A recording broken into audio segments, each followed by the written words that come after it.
Hey, what's going on, guys? Got another comic book haul video for you. I picked up all these books. There are about 50 total, I think. Picked all these up from Great Escape, a local comic book shop here in Louisville, Kentucky. About a month ago now, they were doing their 45th anniversary sale. They've been around since 1977, believe it or not. And they're having a huge sale. Everything in their store was 25% off. They had their parking lot filled with long boxes, toys, records, DVDs, CDs, video games, pretty much everything they sell. They had lots in their parking lot, and they were giving away the first 20 items in their parking lot. You just go up and pick 20 items, any 20 items you wanted, and they would just give them to you for free. And everything after that was 50 cents.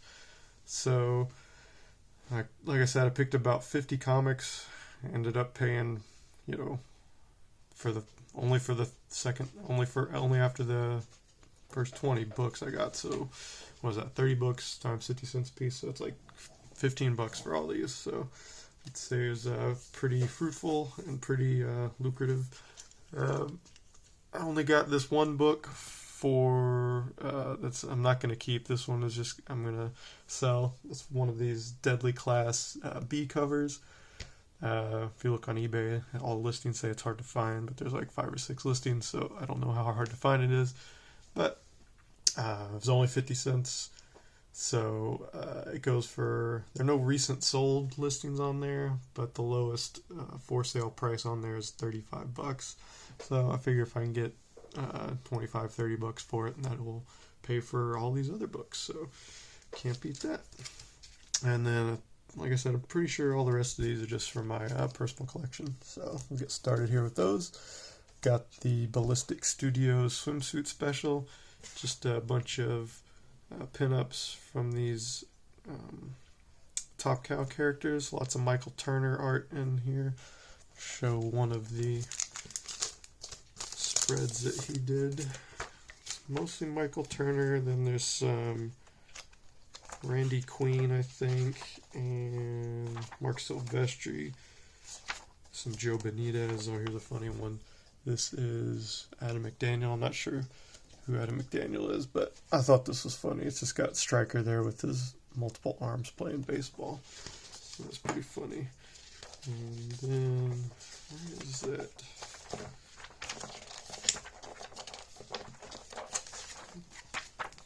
Sorry. Really, there we go. Black and white, mostly black and white Michael Turner cover. This is Ballistic. I guess she was a character from Cyberforce. So most of the art in there is of her, but it's got a lot of the other Cyberforce characters. So happy to find that. Next, around the same time that came out, this Black Flag. This is issue 0.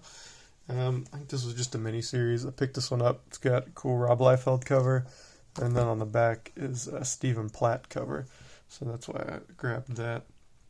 It should be I guess technically not a wraparound because they're two separate images, but there's a back cover and a front cover.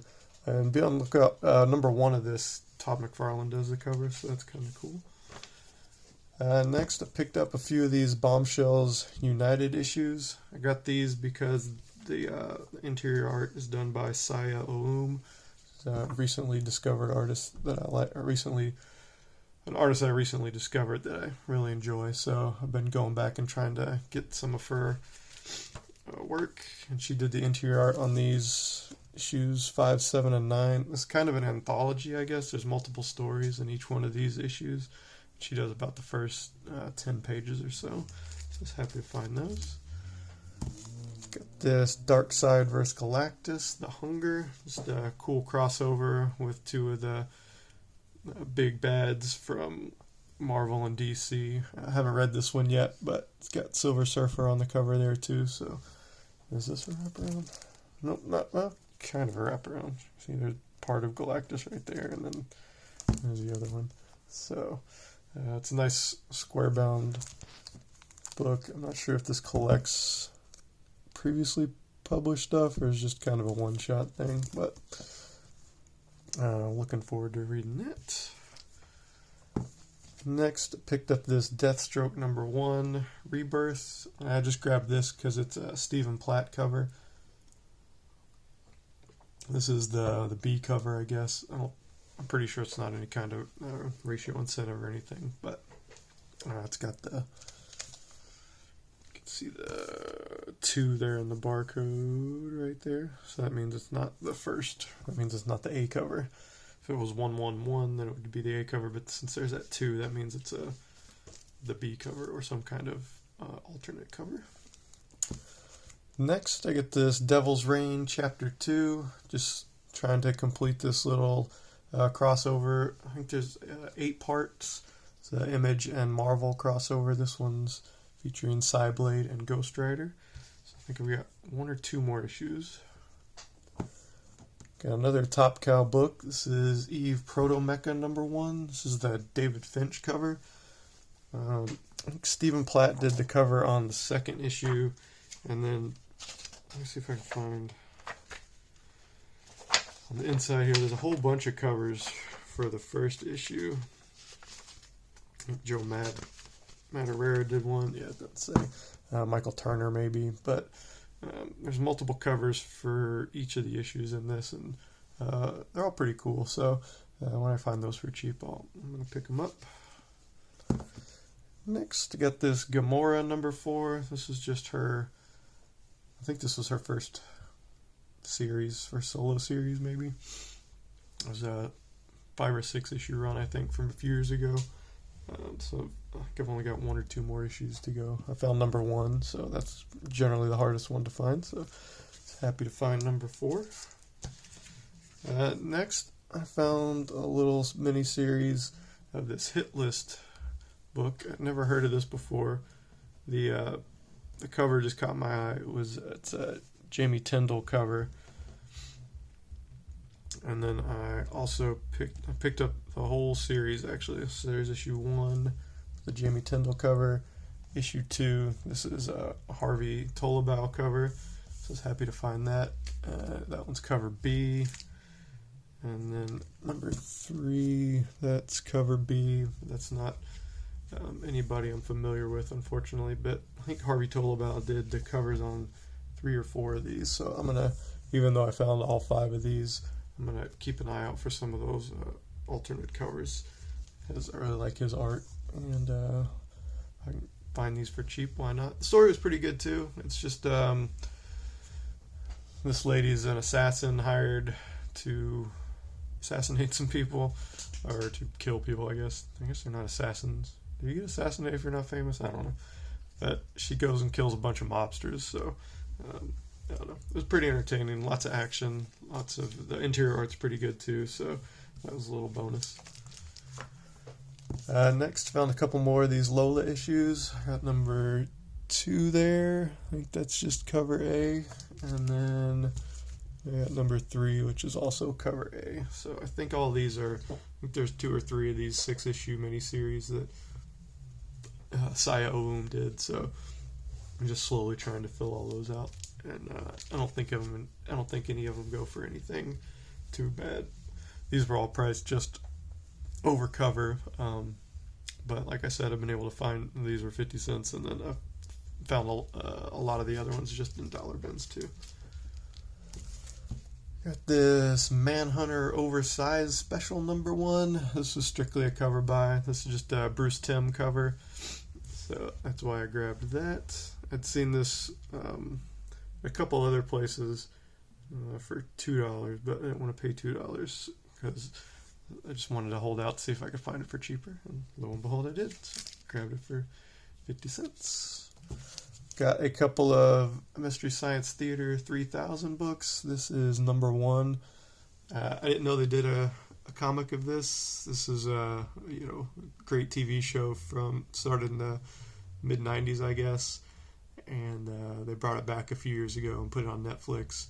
And the guys that did the show, they also did a thing called Riff Tracks in the interim period, so that was fun. I remember me and some friends went to go see the Starship Troopers riff tracks a few years ago, so that was very entertaining.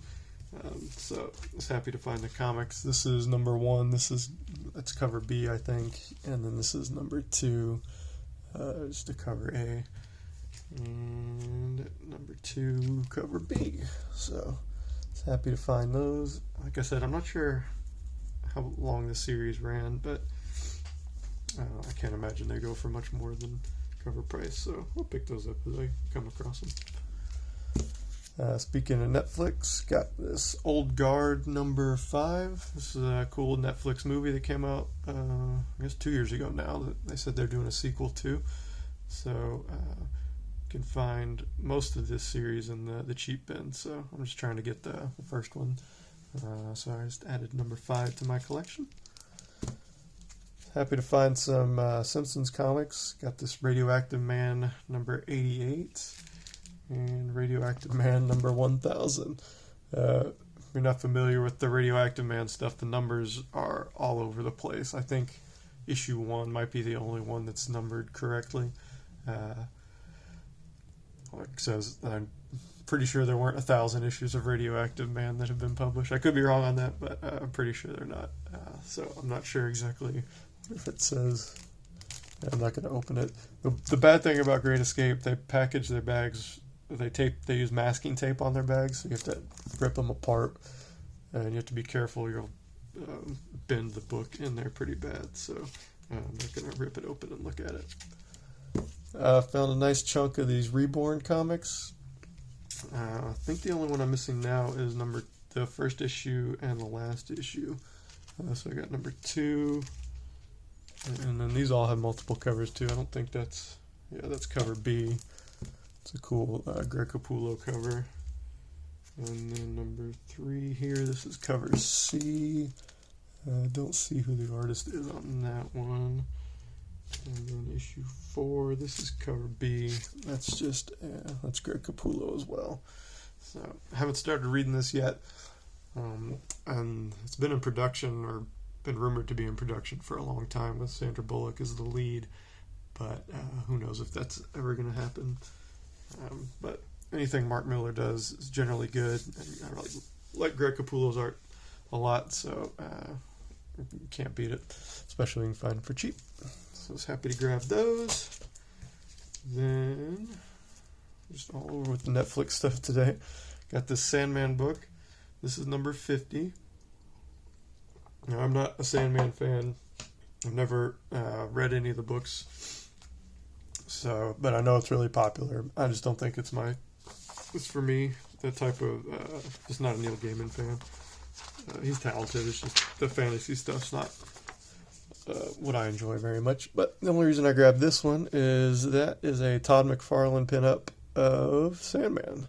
So it's pretty cool. There's a little pinup gallery here at the end of this issue, but Todd McFarlane was the only one who I recognize. Let's see, we got Dave McKean, John Totalben.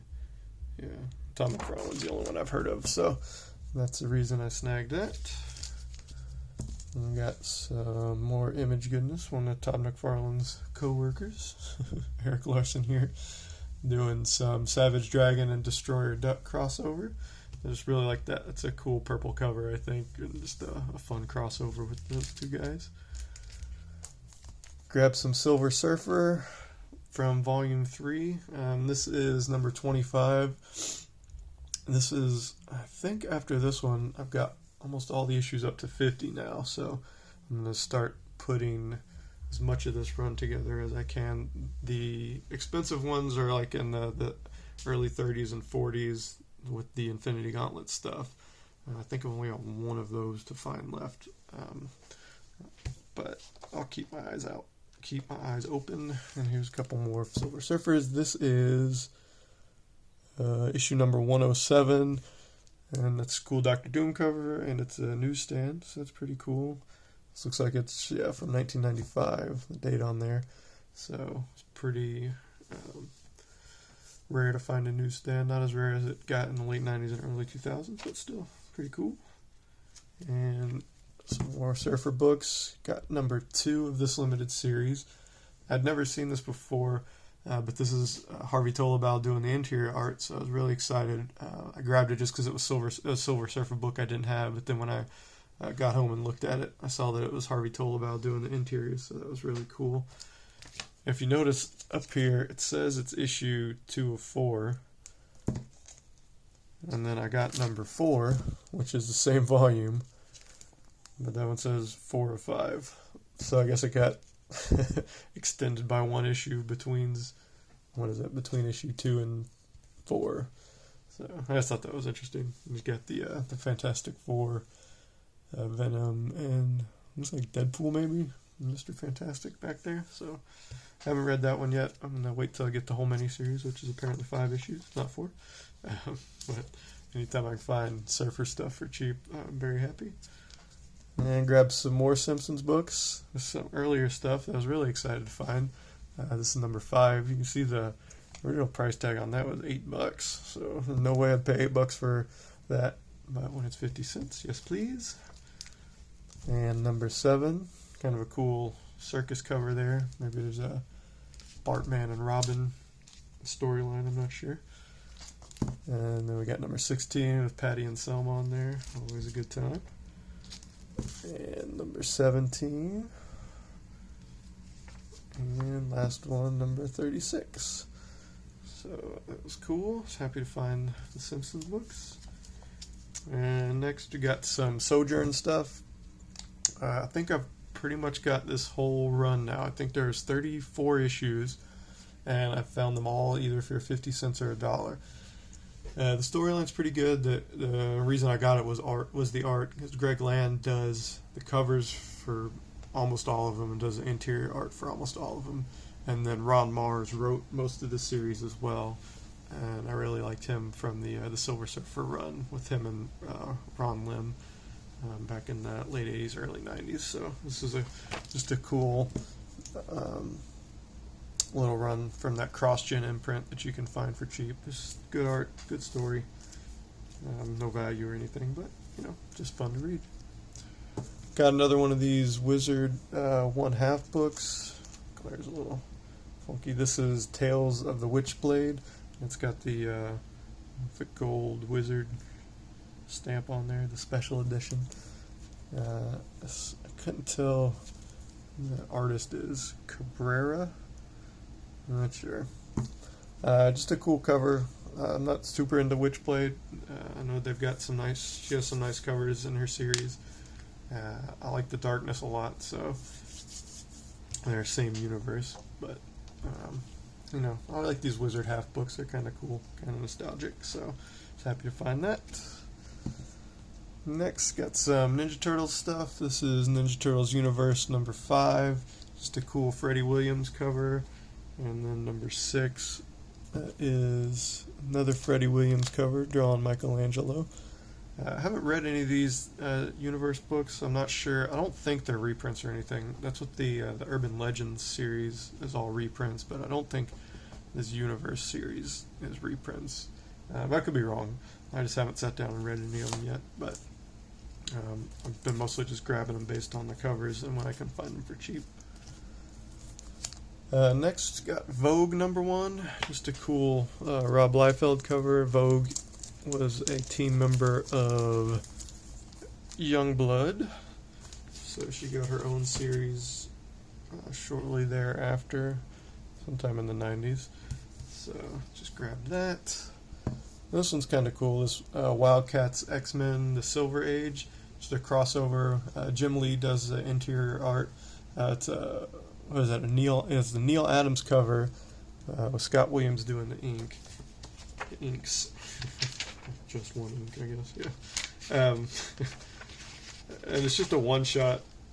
And I read through this. It was pretty fun. It's got some of the original X-Men, and then it's got who is it? Nick Fury breaks Grifter out of jail, and then it's got Mr. Sinister. So you got Jim Lee drawing Mr. Sinister. He's the big bad guy. But then it's got Jean Grey, Marvel Girl, in her old Marvel Girl outfit. And then there's I'm going to show you the Jim Lee cover because that's in here too. Yeah, there it is. So there's the Jim Lee cover, in case you see that. So that's pretty cool. I'd seen this one before, this Neil Adams cover, but I never grabbed it because it was always like cover price or more. Yeah, cover price on this thing is $4.50, so yee. No thanks, but 50 cents. Price is right. Alright, next got a cool Tex Avery's Wolf in Red. Just a cool cartoon book. Plus you got some Droopy Dog in there. Can't go wrong with that. Got some more X-Men Wolverine here. This is Wolverine and the X-Men Alpha and Omega #1. Mark Brooks, I know he does the cover, and I think he did the interior art, or some of the interior art on this as well. So I think he did the whole series. He probably did the cover on the whole series. I'm not sure if he did the interiors as well, but I really like him, so that's why I snagged that. Last few books here, got some Wolverine Origins. This is #4. This looks like it's the B cover or some kind of variant. It's got the 2 there and the barcode. Just a cool Wolverine Captain America cover. And then I got #6, another Wolverine Origins, cool Joe Quesada cover. And then #22, just grabbed that because it's got Deadpool on there, so can't go wrong with the 2 of them. So those are all the comics I bought, and then I did buy that one magazine as well. Got this, that Comicology. I think this is the first issue. This was just caught my eye because of the Bruce Timm cover there. It's got Robin, and they do a interview with him, and they also show some of his sketches. There's some of his Harley stuff, some Batman and Batman Beyond stuff. There's some of his Heartthrobs work, and I think I was reading through the captions. A lot of these were like covers that he submitted that didn't end up being used, so it's kind of the only place you can see him, I think. And there's some of the Fantastic Four and Avengers, some of the Universal Monsters. It's really cool stuff. And the interview is like really long too. It goes on for like half this magazine. It's like 30 or 40 pages. Namor, Submariner, and the Human Torch. Got some like Sheena or something going on there. And there's Thor and Daredevil. So there's a lot of stuff you don't see Bruce Timm drawing a lot lately. I mean, he doesn't draw a lot lately anymore, but it's mostly Batman. Yeah, I think that was it. So yeah, just a cool cover and lots of cool sketches inside. So happy to find that for 50 cents. Alright, that's going to wrap it up, guys. Hope you enjoyed it, and I will talk to you all later. Bye.